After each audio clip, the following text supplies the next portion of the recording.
On Being Lyrical by Emil Cioran. Why can't we stay closed up inside ourselves? Why do we chase after expression and form, trying to deliver ourselves of our precious contents or meanings, desperately attempting to organize what is, after all, a rebellious and chaotic process? Wouldn't it be more creative simply to surrender to our inner fluidity without any intention of objectifying it, intimately and voluptuously soaking in our own inner turmoil and struggle? Then we will feel with a much richer intensity the whole inner growth of spiritual experience. All kinds of insights would blend and flourish in a fertile effervescence, a sensation of actuality and spiritual content would be born like the rise of a wave or a musical phrase. To be full of one's self, not in the sense of pride, but of enrichment, to be tormented by a sense of inner infinity, means to live so intensely that you feel you are about to die of life. Such a feeling is so rare and strange that we will live it out with shouts. I feel I could die of life, and I ask myself if it makes any sense to look for an explanation. When your entire spiritual past vibrates inside you with a supreme tension, when a sense of total presence resurrects buried experiences and you lose your normal rhythm, then, from the heights of life, you are caught by death without the fear which normally accompanies it. It is a feeling similar to that experienced by lovers on the heights of happiness, when they have a passing but intense intimation of death, or when a premonition of betrayal haunts their budding love. Only a few can endure such experiences to the end. There is always a serious danger in repressing something which requires objectification, in locking up explosive energy, because there comes a moment when one cannot restrain such overwhelming power. And then the fall is from too much plenitude. There are experiences and obsessions one cannot live with. Salvation lies in confessing them. The terrifying experience of death, when preserved in consciousness, becomes ruinous. If you talk about death, you save part of yourself. But at the same time, something of your real self dies, because objectified meanings lose the actuality they have in consciousness. This is why lyricism represents a dispersion of subjectivity.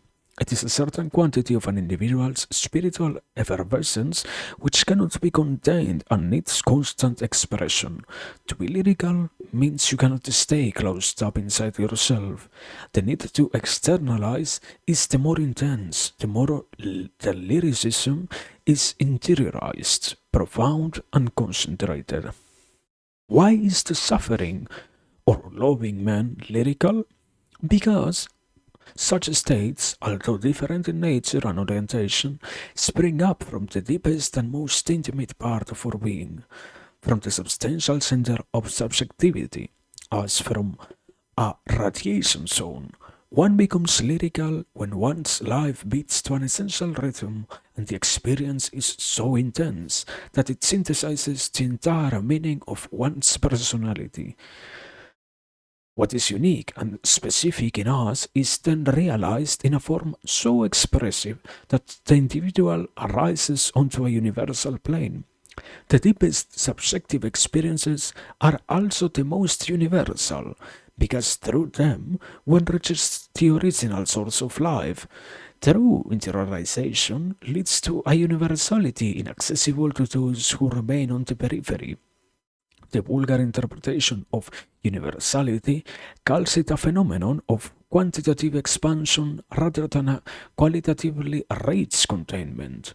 Such an interpretation seems lyricism as a peripheral and inferior phenomenon, the product of spiritual inconsistency, failing to notice that the lyrical resources of subjectivity show remarkable freshness and depth. There are people who become lyrical only at crucial moments in their life, some only in the throes of death, when their entire past suddenly appears before them and hits them with the force of a waterfall. Many become lyrical after some decisively critical experience, when the turmoil of their inner being reaches paroxysm. Thus, people who are normally inclined towards subjectivity and impersonality, strangers both to themselves and to reality, once they become prisoners of love, experience feelings which actualize all their personal resources. The fact that almost everybody writes poetry when in love proves that the resources of conceptual thinking are too poor to express their inner infinity. Inner lyricism finds adequate objectification only through fluid, irrational material. The experience of suffering is a similar case. You never suspected what lay hidden in yourself and in the world. You were living contentedly at the periphery of things, when suddenly those feelings of suffering, which are second only to death itself, take hold of you and transport you into a region of infinite complexity, where our subjectivity tosses about in a maelstrom. To be lyrical from suffering means to achieve that inner purification in which wounds cease to be mere outer manifestations without deep complications and begin to participate in the essence of your being. The lyricism of suffering is a song of the blood, the flesh, and the nerves. Through suffering begins in illness. Almost all illnesses have lyrical virtues. Only those who vegetate in a scandalous insensitivity remain impersonal when ill, and thus miss that deepening of the personality brought about by illness. One does not become lyrical except after a total organic affliction. Accidental lyricism has its source in external factors. Once they have disappeared, their inner correspondent also disappears. There is no authentic lyricism without a grain of interior madness.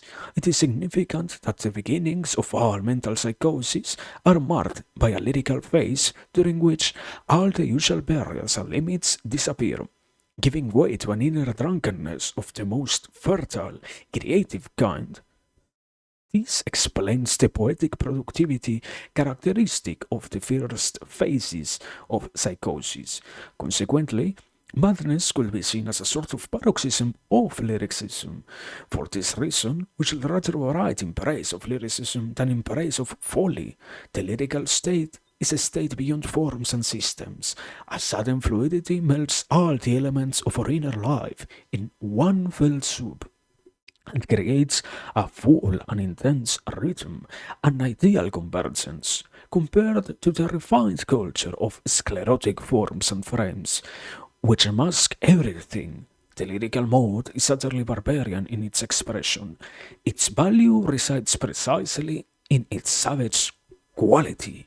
It is only blood, sincerity, and fire.